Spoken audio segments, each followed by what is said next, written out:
what happened and what it's like for me now.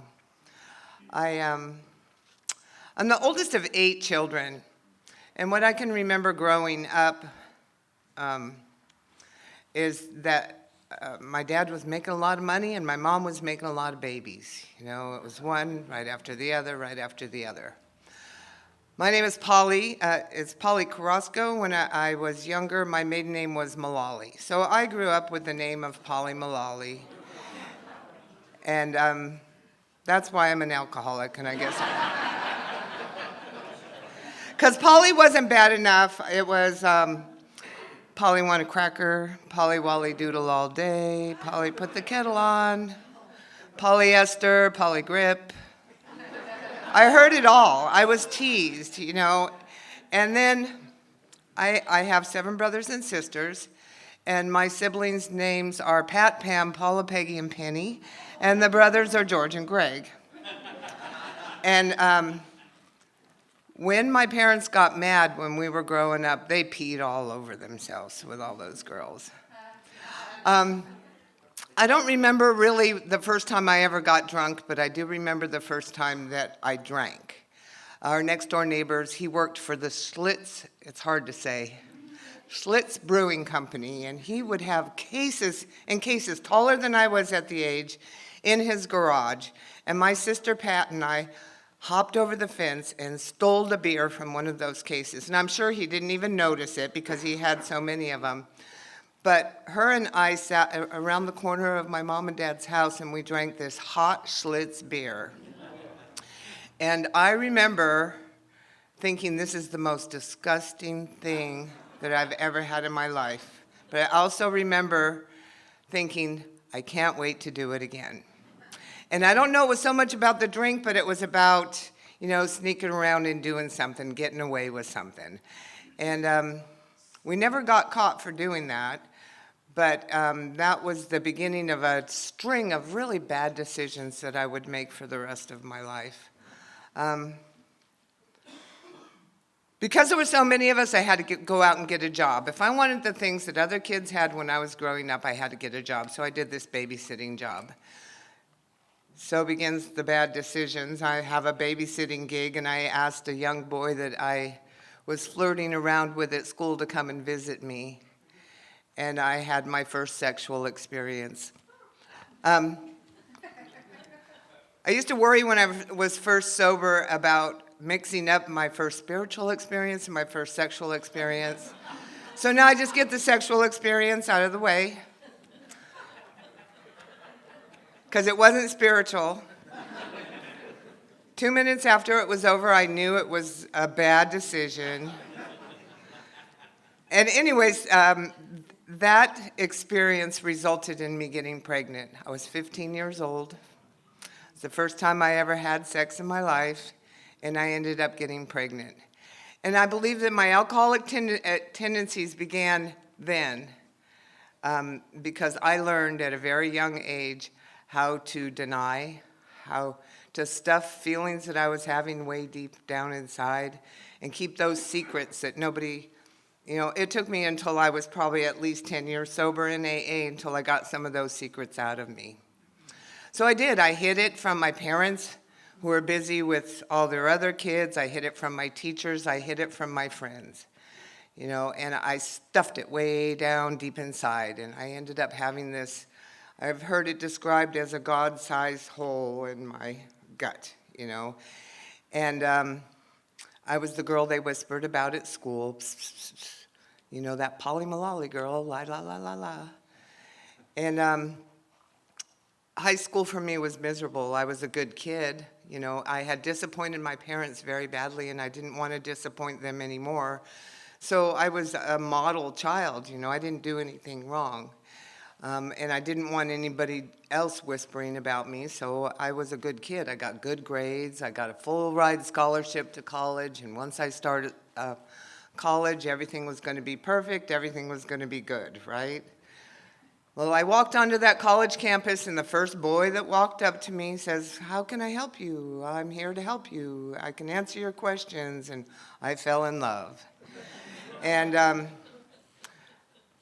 he was a future doctor. He was the captain of the football team. And this college I went to had classes on Monday and Tuesday, off on Wednesday, and then classes on Thursday and Friday. And they would have these Tuesday night parties that were like Animal House parties. And I'm not kidding, when I saw that movie, I thought they modeled the movie after the college that I went to.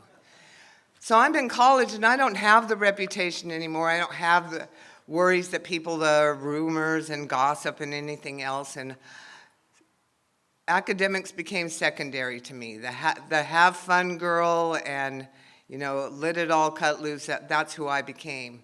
So I met this football player, and we, over one night, were having a bottle of Rhine wine in the big jug. Anybody ever drink the big jugs of Gallo wine?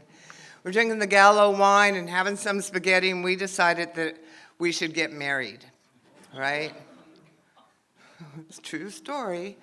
I'm wearing corduroy jeans and a little t-shirt with a lion on the front of it, and we're on our way to Vegas, half-crocked, deciding to get married.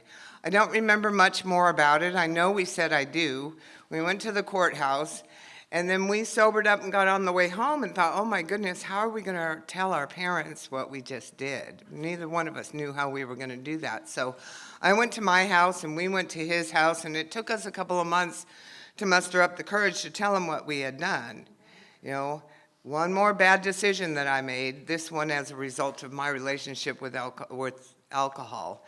And we finally told our parents, and we ended up having the whole church wedding. And actually, that man ended up being the sickest man I have ever met in my life, until I got to Alcoholics Anonymous.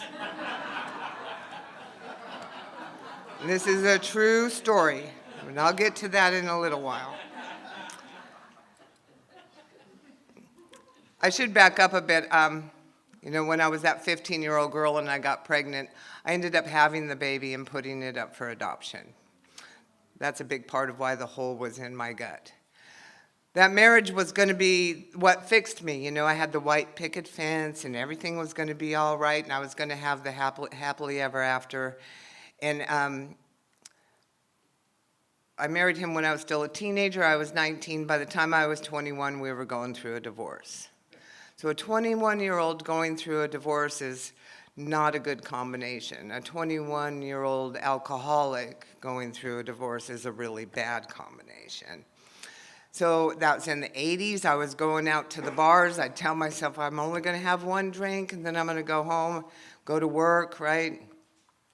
I'd end up closing the bar down, finding a little something party afterwards, going catching a couple hours of sleep. My first hour at work was usually in the bathroom, barfing my guts out. I don't know how I managed to keep that job. I was working for a little Fortune 500 company, 3M at the time.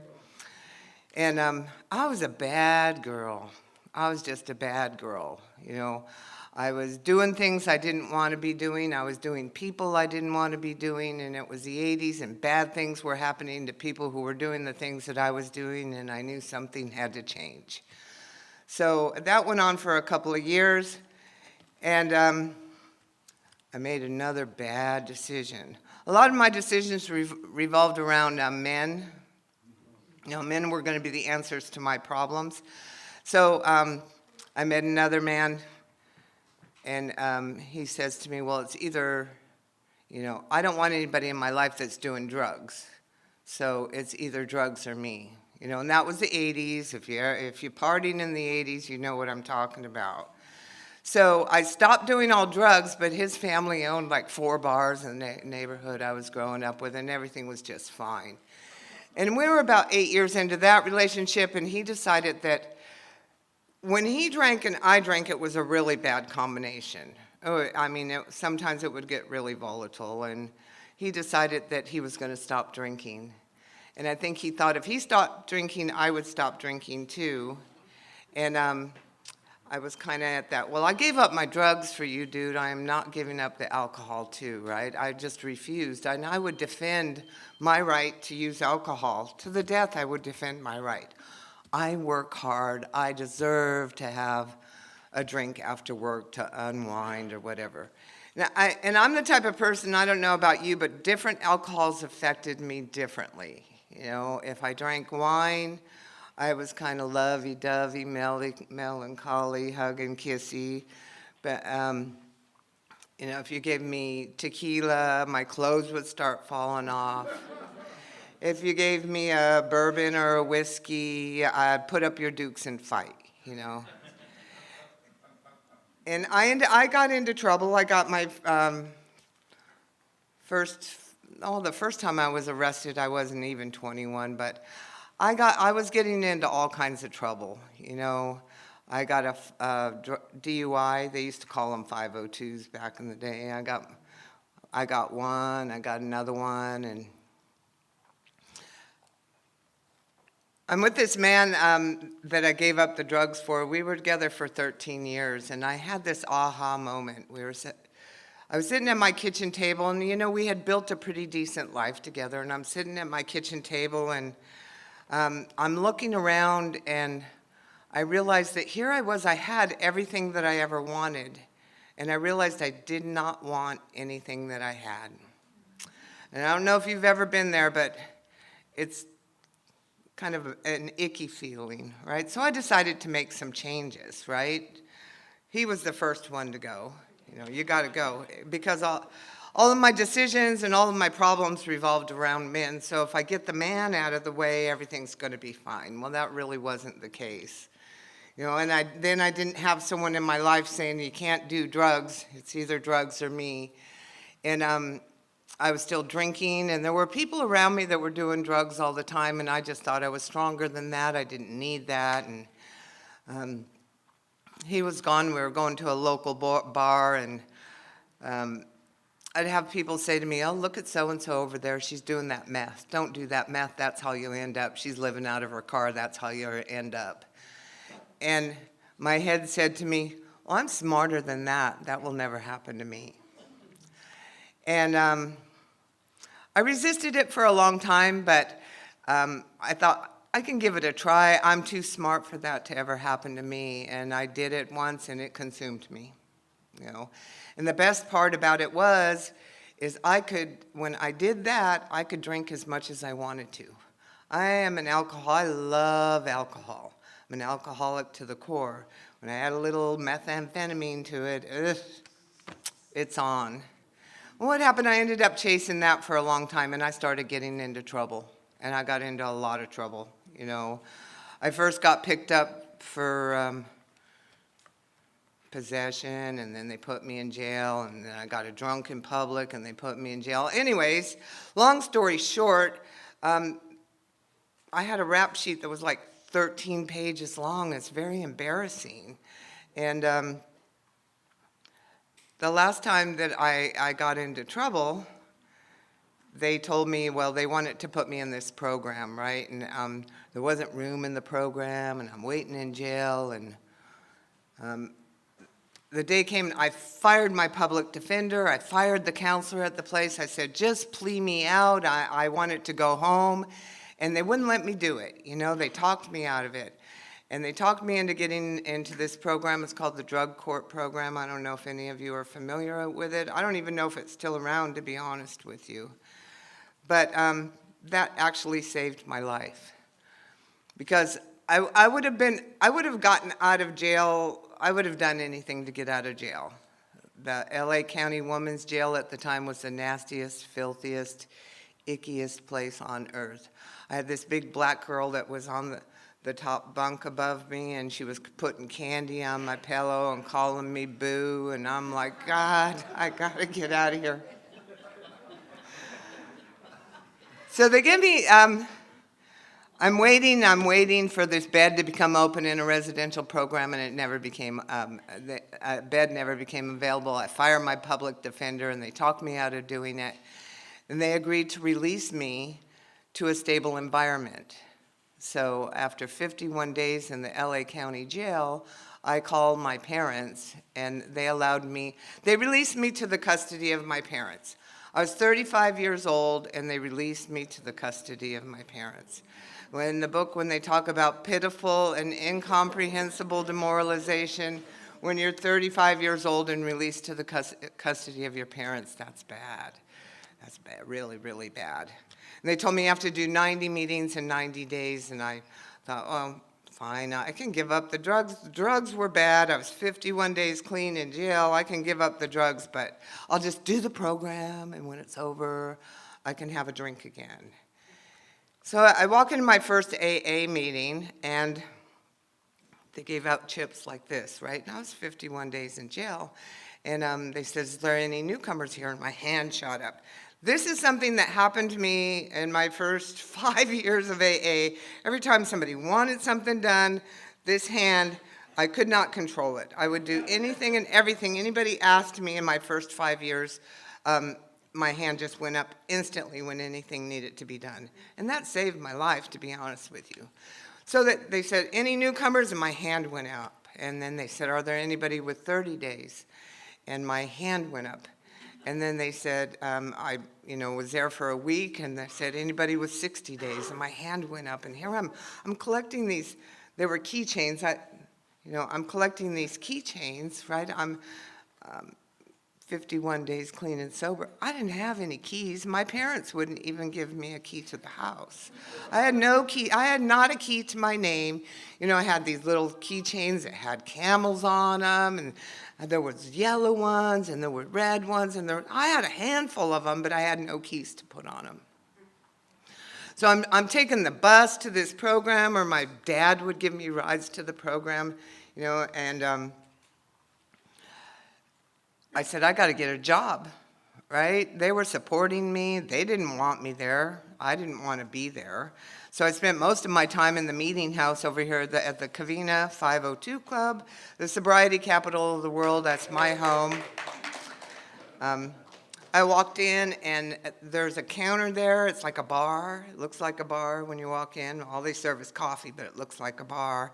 And over here, they're playing pinochle, and over here, they're playing pool. And I'm like, that's where I would split my time. I'd spend all of my time at the club. I'd go home and sleep, and as soon as I could get back to the club in the morning, I'd go there and I'd play pinochle with my friends. And I'd sat down my first time to play pinochle, and I hadn't played in a while. I don't know if anybody plays pinochle. It's the greatest game in the world. But I sat down with this sweet woman called Camille, and I hadn't played in a while. Camille had like 48 years sobriety at the time. And I was her partner, and I did something wrong, right? She chewed me up one side and down the other. She yelled, she laid into me, and I'm like, I didn't mean to do it. At first I was emotional about it, and then I got mad. No damn old lady's going to tell me, that I can't play pinochle. And I was pissed. I almost didn't come back.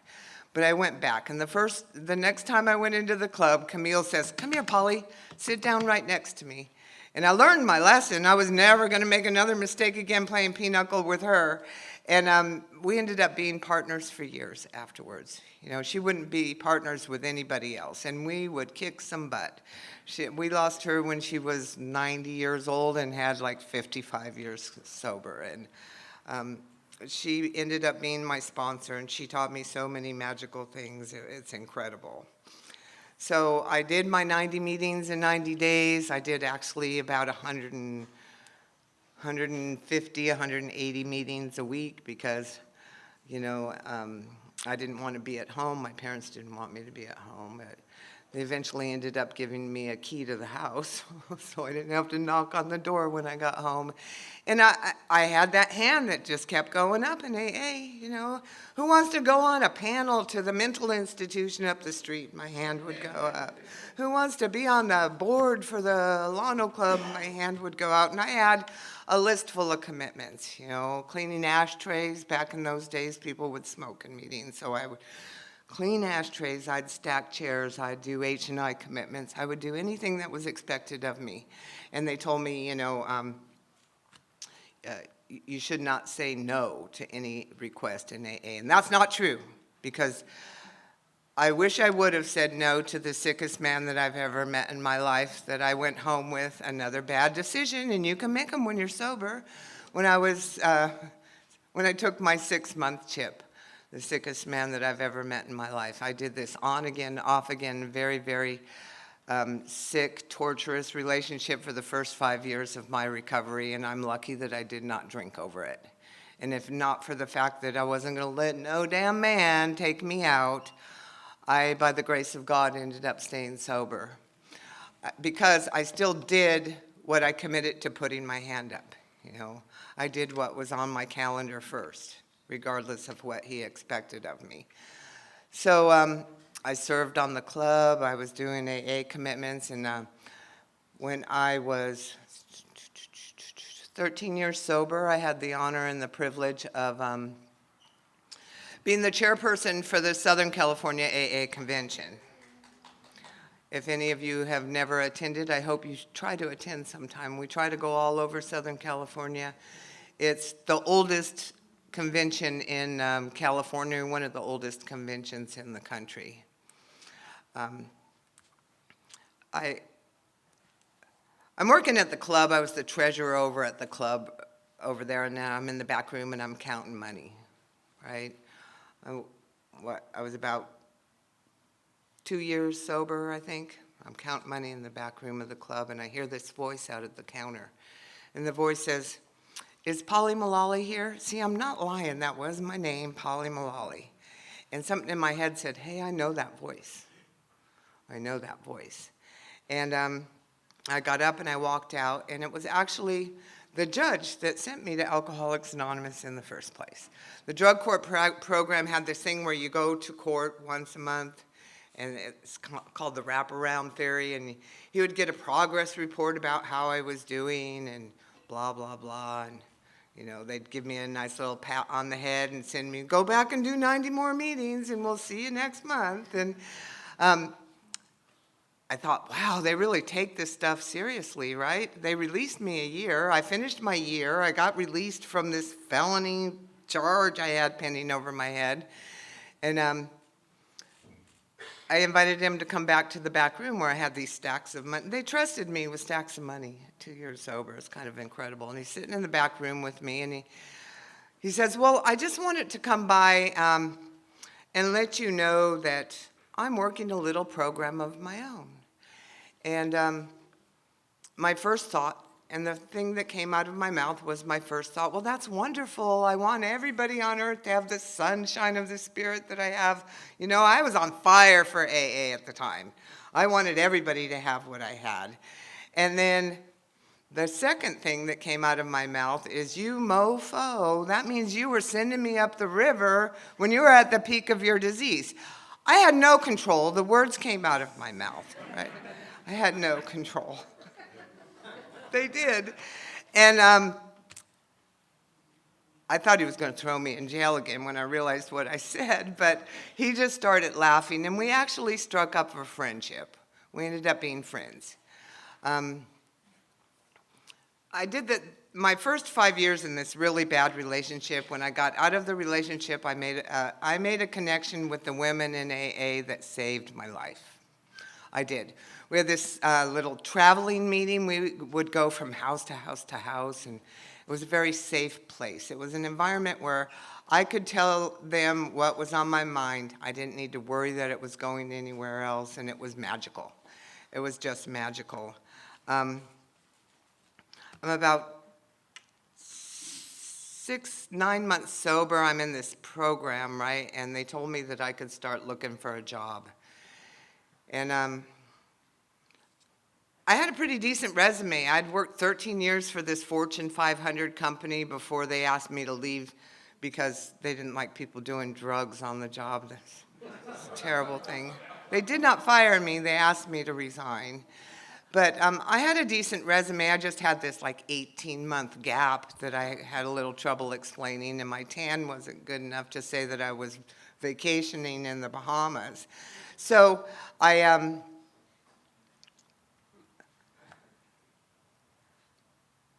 looking for jobs, right? I'm sending my resume, I'm making phone calls, I'm sending them out. I have stacks of them, I'm mailing them, I'm sending them everywhere, I'm making phone calls, and nothing was happening. Nothing was happening for me. When I walked into my first few meetings of Alcoholics Anonymous, people would talk about their heads talking to them. Did anybody here have a talking head? Well, when I first heard y'all talking about your heads talking to you. I thought you were out of your flippin' minds, right? I don't have a talking head. These people are crazy. I don't belong here. But what happened, I was doing the legwork like you talked about. Nothing was happening for me. And then my head started talking to me. And my head was saying, you're a loser. You're never going to get a job.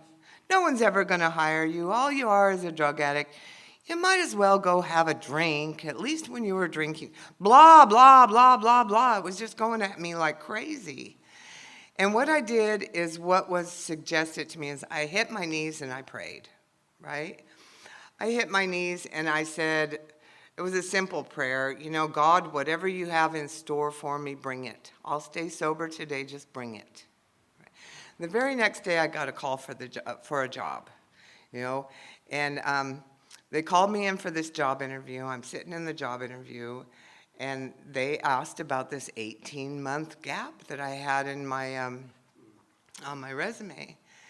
And what I did was I did my fourth and fifth step in the job interview, and true story. I had no control over the words that were coming out of my mouth. I know that it was just strictly God telling me that I had to say what I said. And I told him, I'm not a bad person. I just made some bad decisions. I didn't tell him the extent of the bad decisions that I've made up to that point, but I made some bad decisions, and I'm working to turn my life around. And I really hope that you give me a chance. Right? In a nutshell, that's how it went. And I walked out of that job interview convinced that they're never going to give me a job, but I've never felt better in my life. I never felt better in my life. I think it was the first time I admitted to myself, you know, that I wasn't a bad person that needed to get good. You know, I had this freedom of knowing that I was a sick person that needed to get well. And I got home, and the very next day, they called me and they offered me a job. And it was like this, well, you know, we already selected somebody else for the job, but we would like you to help us with our drug Medi-Cal program. I was like, right up my alley. If there's drugs in the name, I belong there. And they offered me this job. It was part-time. It wasn't full-time, you know, and they literally gave me another key to put on my keychain. It ended up being, well, they weren't going to hire me because I didn't have a car, because you had to have a car to get back and forth to work. I don't know if that's a rule nowadays with jobs. But there was another guy in AA, you know, God working in my life. He had this little Toyota Corolla. If you did over 35 miles an hour, the speedometer would go zzz, and the front seat would go all the way back, so I had to prop it up with a milk crate until I could screw a screw into the seat to hold it up. I paid $450 for that car. And it got me from point A to point B, and it allowed me to get that job. Total God working in my life. I was at that job for 6 months, and I ended up trading that car in for $650, yes. And buying another car, and my monthly payment was as much as I paid for the original car. You know, when I was at the peak of my disease, I lost everything. I lost it. I lost the relationship. I lost the house. I lost the cars. I lost everything, you know. And all I did was what was suggested of me in Alcoholics Anonymous and all of those things. And things aren't really important, but they are. You know, all of the things started to come back. You know, they didn't have the same priorities for me that they had before, but I never thought they would come back at all, you know. So, you know, I got this job. They gave me another key. You know, I had a key to the car. I had that keychain, and I had the keys to the car. There was a magic happening, and I didn't even realize it, you know. I learned how to shut the head off when the head started talking to me. So in 2008, I was the chairperson for the Southern California AA Convention. And in order to be the chairperson for that convention, you have to have a commitment for 5 or 10 years before they'll even nominate you to be the chairperson. So I'd been involved with the convention from my very first year. My friend Miriam took me to the convention, tells me, come on, we're going to the business meeting. This is what you're going to do. You're going to vote for this person, and then after that, we're going to do this, and you're going to take this commitment on at the registration table. And I worked at the registration table, and they were working with these computers that didn't have screens in front of them. They were typing badges on typewriters, and I'm like, oh, no, we're going to have to change this. And I was just, there goes that hand one more time. I couldn't keep it down, you know. And I had the privilege of being the chairperson for that convention. On the Thursday night before the convention, they have what's called the chairman's dinner, and they do roast the chairman at that dinner. And I walked into the convention, and the judge who sent me to AA is at the chairman's dinner. And I thought, oh, this is not going to end well. This is just not going to end well. But I do have witnesses this happened. You know, he got up in front of my peers and he said, well, I'm going to talk to you tonight about Polly a little bit. Because I knew Polly before any of you knew Polly. Because I'm the judge that sent her to AA. And everybody kind of goes, I think a couple people in the crowd recognized him because they probably did the same thing to him. But what he said in front of my peers, and this is the magical part about what we do, is he said that, I'm paraphrasing, but he said that he noticed such a transformation in me that I inspired him to work a program of his own. Now, that is the magic of Alcoholics Anonymous. It really is the magic, because we can walk or trudge this life and wonder if we impact people's lives, but really never know for sure, you know. And I had the privilege of someone like that telling all of my peers that I changed his life. Go figure, you know, because I was a gutter monkey, man. Gutter monkey, slut puppy hoe, whatever you want to call it.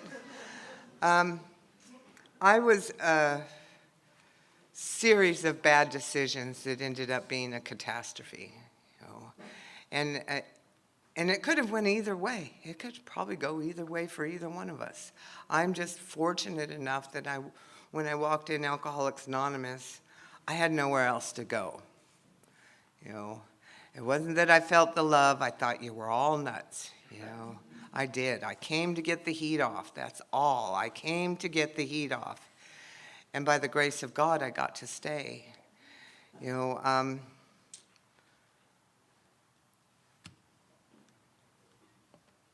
when I was at the peak of my disease, my parents, my loving, wonderful parents who had tough love mastered, pretty much told me, get out of our house and don't come back until you straighten your ass out. Yeah. And that killed me, you know, that did kill me. So what I did is I packed it all up and I went out to Rubidoux, me and a bottle of Southern Comfort, and I cried in my sorrows, you know. But it always ate at me on the inside, you know. It was the hardest thing I ever did to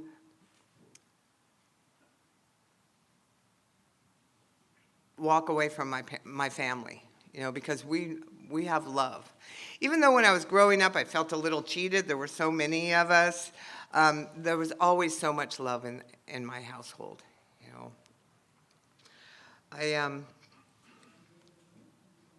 Because of Alcoholics Anonymous, because I had the privilege of staying sober, when after I chaired the convention in 2008, and I was kind of on this pink cloud, everything was magical for me. In 2009, things started to kind of fall apart, you know. And I'm not one of those AA tragedy stories or anything. I'm really not.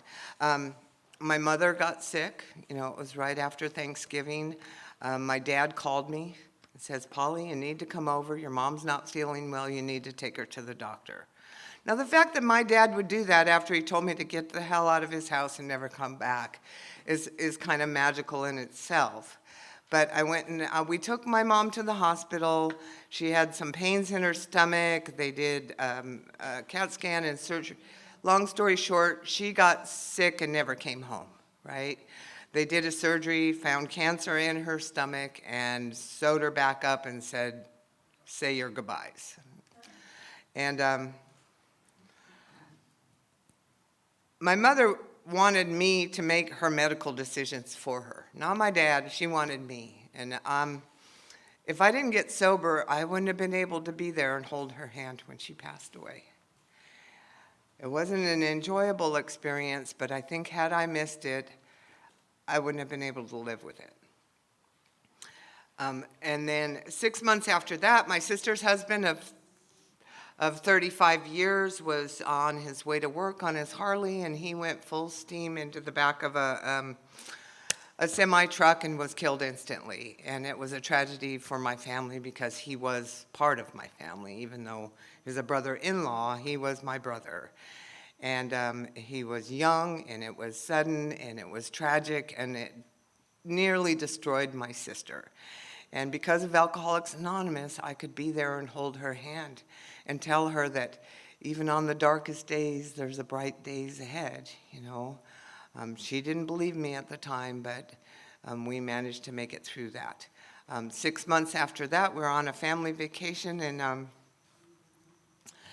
we're on a family vacation in Havasu, and my stepson was on his way down to come do some dirt bike riding with us, and he was hit head-on by a diesel pusher motorhome on his way to come see us and do some riding, and he was killed instantly. So for me, in a matter of 18-month period, it was boom, boom, boom, boom, death and loss, and no more pink cloud, you know, be the strong one, and it almost destroyed me, but I didn't have to drink over it. I didn't have to use drugs over it because I had Alcoholics Anonymous. I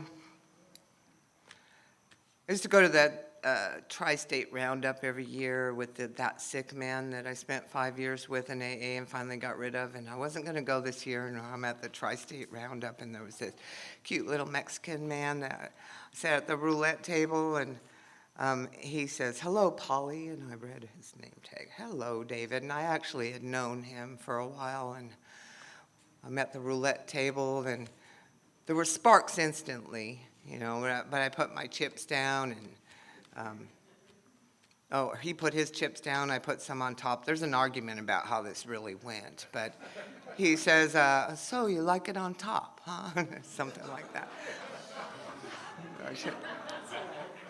Sorry. Somebody said we're all grown-ups here. But the sparks flew. I met this marvelous, wonderful man. You know, I'm the oldest of 8. He was the youngest of 13. We went and spent the day on the water. We talked. We got to know each other. And I thought, I finally found a good guy, right? And he left. You know, he packed up his jet ski and he drove away, and that was that. You know, I thought, I finally met somebody I liked, and he didn't even ask for my phone number. Well, apparently he went to the club every night of the week until he ran into me again, and he got my phone number, and we started dating, and it was pretty clear right away that we were meant to be together. And in 2002, I married this wonderful man, and I swear to God, he's the best man on earth. Sorry, other guys out there, but he really is a good guy. He is a good guy, and he's part of my family. And we've had some challenges with his health lately, but it's all going to be okay. About a year and a half ago, I was doing some part-time work, and I'm sitting at my desk, and one of my friends from high school calls me, you know, and she says, she has a friend who does these adoption connections, right? And they had met on Facebook, and she happened to ask her if she knows a girl named Polly Mullally. Well, my name wasn't Polly Mullally anymore, and when I was in high school and I kept those secrets way down deep inside, there were three people who knew what was going on in my life, and it just so happens that this connection was made, and she was able to connect me to the daughter that I adopted out in 1976. And it's been kind of a slow-going relationship, but that would have been something that I might have had to drink over before, too. we talk about 2 or 3 times a week on Facebook. We have not met face to face. I think that may be coming a little bit further on down the road, but that's magic. That magic wouldn't have happened if I didn't find Alcoholics Anonymous. I do have a life today beyond my wildest dreams. I have a life beyond my wildest dreams. And when I got here, people would say, "Welcome to Alcoholics Anonymous, where dreams come true." And I thought you were full of it, because I didn't have any dreams left when I got here. And I have tons of dreams, and almost every single one of them have come true because of my relationship with Alcoholics Anonymous. I'm grateful to be here. Thanks again, Bruce, for asking me. I love the both of you to the moon and back, and thank you for letting me share.